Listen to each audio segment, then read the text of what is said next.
একটু থামুন, গভীর একটা শ্বাস নিন এবং কল্পনা করুন আজকের দিনটার কথা। সকাল থেকে কত ব্যস্ততা, কত পরিকল্পনা। হয়তো আগামীকালের মিটিংয়ের জন্য ফাইল রেডি করছেন, অথবা বন্ধুদের সাথে আগামী সপ্তাহের ট্যুরের প্ল্যান করছেন। আমরা সবাই এমনভাবে বাঁচি যেন পৃথিবীটা আমাদের চিরস্থায়ী ঠিকানা। কিন্তু আমরা ভুলে যাই, আমাদের প্রত্যেকের বুকের বাঁ পাশে যে ঘড়িটা টিকটিক করছে, তার ব্যাটারির মেয়াদ আমাদের হাতে নেই। ধরুন ঠিক এই মুহূর্তেই সেই ঘড়িটা বন্ধ রয়ে গেল। আপনার চোখের সামনের ল্যাপটপ, হাতের স্মার্টফোন, প্রিয়জনের হাসিমুখ সব ঝাপসা হয়ে গেল। কেমন হবে সেই জার্নিটা? আসুন আজ আমরা কল্পনার রথে চড়ে পাড়ি দেই সেই অনিবার্য পথের দিকে, যা আমাকে এবং আপনাকে সবাইকে একদিন অতিক্রম করতেই হবে।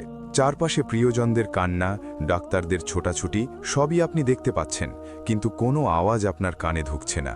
আপনার শরীরটা পাথরের মতো ভারী হয়ে আসছে।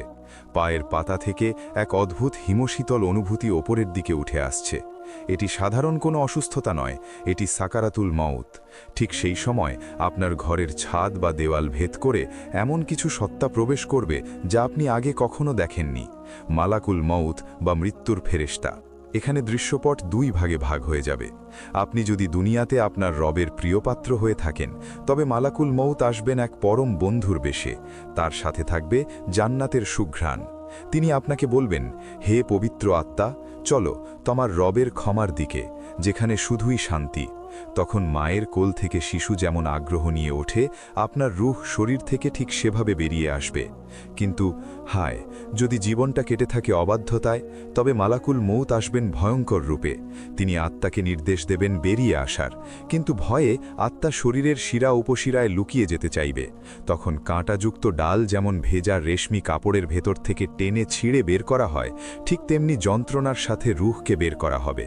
সেই কষ্টের কোনো ভাষা দুনিয়ার অভিধানে নেই। রূহ এখন শরীরের বাইরে। অবাক করা বিষয় হলো, আপনি সব দেখছেন। আপনি দেখছেন যে শরীরটা নিয়ে আপনার কত অহংকার ছিল, যে ত্বকে সামান্য রোদের আঁচ লাগলে আপনি অস্থির হতেন। আজ সেই শরীরটাকে মানুষ লাশ বলে ডাকছে। আপনার নামটা মুছে গেছে। সবাই বলছে, লাশটা কখন বের করা হবে? আপনাকে গোসল করানো হচ্ছে উল্টে পাল্টে। আপনার কোনো নিয়ন্ত্রণ নেই। ইচ্ছে করছে চিৎকার করে বলতে, আস্তে করো, আমার লাগছে, কিন্তু সেই আওয়াজ মানুষ শোনে না। এরপর আপনাকে সাদা এক টুকরো কাপড়ে মোড়ানো হলো। পকেটবিহীন এই পোশাকই আপনার শেষ সম্বল। ব্যাংকের চেকবুক, বাড়ির দলিল, গাড়ির চাবি সব পড়ে রইল আলমারির ড্রয়ারে। আপনাকে কাঁধে তোলা হলো। আপনি দেখছেন আপনার সন্তান কাঁদছে, বাবা পাথর হয়ে গেছে, কিন্তু আপনি বুঝতে পারছেন এই যাত্রা একমুখী। রূহ তখন চিৎকার করে। নেককার হলে বলে, আমাকে জলদি নিয়ে চলো আমার গন্তব্যে, আর বদকার হলে আর্তনাদ করে বলে, হায়, তোমরা আমাকে কোথায় নিয়ে যাচ্ছ? এই আর্তনাদ মানুষ ও জিন ছাড়া পৃথিবীর সব প্রাণী শুনতে পায়। চরিত রাস্তাগুলো শেষ হয়ে গেল। বাঁশবাগানের ঘাড়ের ওই নির্জন গর্তটা, হ্যাঁ, ওটাই আপনার নতুন ঘর। যাদের ছাড়া আপনি এক মুহূর্ত চলতে পারতেন না, আজ তারাই প্রতিযোগিতা করছে কে আগে আপনার মুখে মাটি দেবে। এক মুঠো, দু মুঠো মাটি। ধীরে ধীরে ওপরের আলো নিভে যাচ্ছে। শেষ ছিদ্র দিয়ে আসা আলোটুকুও বন্ধ হয়ে গেল। এখন চারপাশে শুধুই অন্ধকার। এমন অন্ধকার যেখানে নিজের হাতটাও দেখা যায় না। পিন পতন নীরবতা। রাসূলুল্লাহ সাল্লাল্লাহু আলাইহি ওয়াসাল্লাম বলেছেন, মৃত ব্যক্তি মাটি দিয়ে চলে যাওয়া আপনজনদের পায়ের জুতোর আওয়াজও শুনতে পায়। আপনি শুনতে পাচ্ছেন, সবাই চলে যাচ্ছে, একা, একদম একা। ঠিক তখনই মাটি কথা বলে উঠবে। আপনি যদি মুমিন হন, মাটি আপনাকে মায়ের মতো আদরে জড়িয়ে ধরবে, আর যদি পাপিষ্ঠ হন, তবে মাটির দুই দেয়াল দুই পাশ থেকে এমনভাবে চাপ দেবে যে পাঁজরের হাড়গুলো একটার ভেতর আরেকটা ঢুকে যাবে। সেই ব্যথার কথা কল্পনা করার সাহসও আমাদের নেই। এই ভীতিকর নিস্তব্ধতা ভেঙে হঠাৎ হাজির হবেন দুইজন ফেরেশতা, মুনকার এবং নাকির। তাদের চেহারা প্রলয়ঙ্করী, হাতে লোহার হাতুড়ি। তারা আপনাকে বসাবেন। শুরু হবে আপনার অনন্ত জীবনের ভাইভা পরীক্ষা। প্রশ্ন তিনটি, খুবই সাধারণ। 1. তোমার রব কে? 2. তোমার দিন কি? 3. এই ব্যক্তিটি কে? রাসূলকে দেখিয়ে। দুনিয়ায় আমরা অনেক কিছু মুখস্থ করি, কিন্তু সেই অন্ধকার ঘরে মেমোরি কাজ করবে না, কাজ করবে আপনার ঈমান। যিনি সারা জীবন আল্লাহর হুকুম মেনেছেন, তার জিহ্বা কোনো জড়তা ছাড়াই বলে উঠবে, আমার রব আল্লাহ, আমার দিন ইসলাম, আমার এই প্রিয় নবী মুহাম্মদ। সাথে সাথে আসমান থেকে ঘোষণা আসবে, আমার বান্দা সত্য বলেছে, তার কবরকে জান্নাতের বাগান বানিয়ে দাও। জান্নাতের ফুরফুরে বাতাস বইতে শুরু করবে। কিন্তু যে ব্যক্তি দুনিয়ায় আল্লাহকে ভুলেছিল সে শুধু বলবে, হায় আমি তো কিছুই জানি না, লোকে যা বলতো আমিও তাই বলতাম।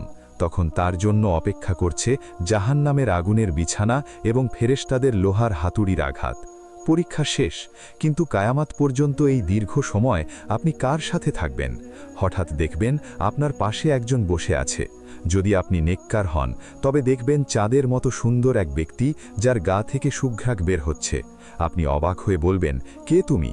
সে মুচকি হেসে বলবে, আমি তোমার নেক আমল, আমি তোমার সেই তাহাজ্জুদের নামাজ, সেই গোপন দান, সেই কুরআন তেলাওয়াত। দুনিয়ায় আমি তোমার সাথে ছিলাম, আজ এই ঘোর বিপদেও আমি তোমাকে একা ছাড়ব না। আর যদি নাউজুবিল্লাহ আপনি পাপিষ্ঠ হন তবে দেখবেন এক কুৎসিত দুর্গন্ধযুক্ত ভয়ঙ্কর মূর্তি আপনার পাশে বসে আছে। আপনি ভয়ে কুঁকড়ে গিয়ে বলবেন, কে তুমি? সে বলবে, আমি তোমার বদ আমল, আমি তোমার মিথ্যা কথা, সুদ, ঘুষ আর নামাজ না পড়ার ফলাফল। এখন থেকে অনন্তকাল আমিই তোমার সঙ্গী। প্রিয় ভাই ও বোন, ভয়ের কিছু নেই। একটু নিজের বুকের দিকে তাকান, শ্বাস নিন।